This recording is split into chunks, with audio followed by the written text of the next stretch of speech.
राज्यात सध्या सतत बदलणाऱ्या हवामानामुळे नागरिकांच्या दैनंदिन जीवनावर परिणाम होत असून आरोग्याच्या तक्रारी वाढत असल्याचे चित्र आहे. पश्चिम बंगालच्या उपसागरात निर्माण झालेल्या कमी दाबाच्या पट्ट्यांमुळे आणि पश्चिमेकडून सक्रिय झालेल्या वाऱ्यांमुळे महाराष्ट्रात ढगाळ वातावरण झाले आहे. या प्रणालीचा थेट परिणाम राज्यावर होणार नसला तरी वातावरणात आर्द्रता वाढली असून ठिकठिकाणी रिमझिम पावसाच्या सरी पडण्याची शक्यता आहे. मागील 2 दिवसांपासून थंडी काहीशी ओसरली असून कमाल तापमानात 2 ते 3 अंश सेल्सिअसने वाढ झाली आहे. त्यामुळे दिवसाच्या वेळेत उकाडा वाढला आहे. हवामानातील या सततच्या बदलामुळे सर्दी, खोकला, ताप, घसा दुखणे, डोकेदुखी तसेच सांधेदुखीच्या तक्रारींमध्ये वाढ होत असल्याचे डॉक्टरांकडून सांगण्यात येते. लहान मुले, ज्येष्ठ नागरिक आणि आजारप्रवण व्यक्तींनी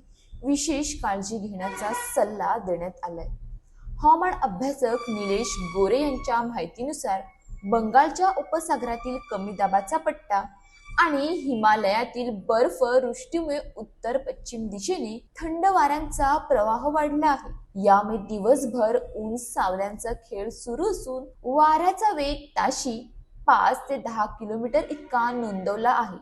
भारतीय हवामान विभागाच्या अंदाजानुसार धुळे, पालघर, नाशिक, जळगाव, नंदुरबार, अहिल्यानगर आणि नाशिक जिल्ह्यात 26 जानेवारीपर्यंत ढगाळ वातावरण कायम राहणार आहे. पहाटे दाट धुके पडण्याची शक्यता असून कमाल तापमान 33 ते 35 अंश सेल्सिअस पर्यंत पोहोचण्याची शक्यता आहे. मात्र निफाड आणि धुळे परिसरात फेब्रुवारीच्या पहिल्या आठवड्यापर्यंत गारठा कायम राहणार. या बदल्यात हवामानाचा मोठा फटका शेती क्षेत्रालाही बसण्याची शक्यता आहे. ढगाळ वातावरणामुळे तूर, ज्वारी, मका आणि हरभऱ्यावर अळीचा प्रादुर्भाव वाढण्याची भीती असून कापसाच्या पिकावरही आर्द्रतेचा परिणाम होते.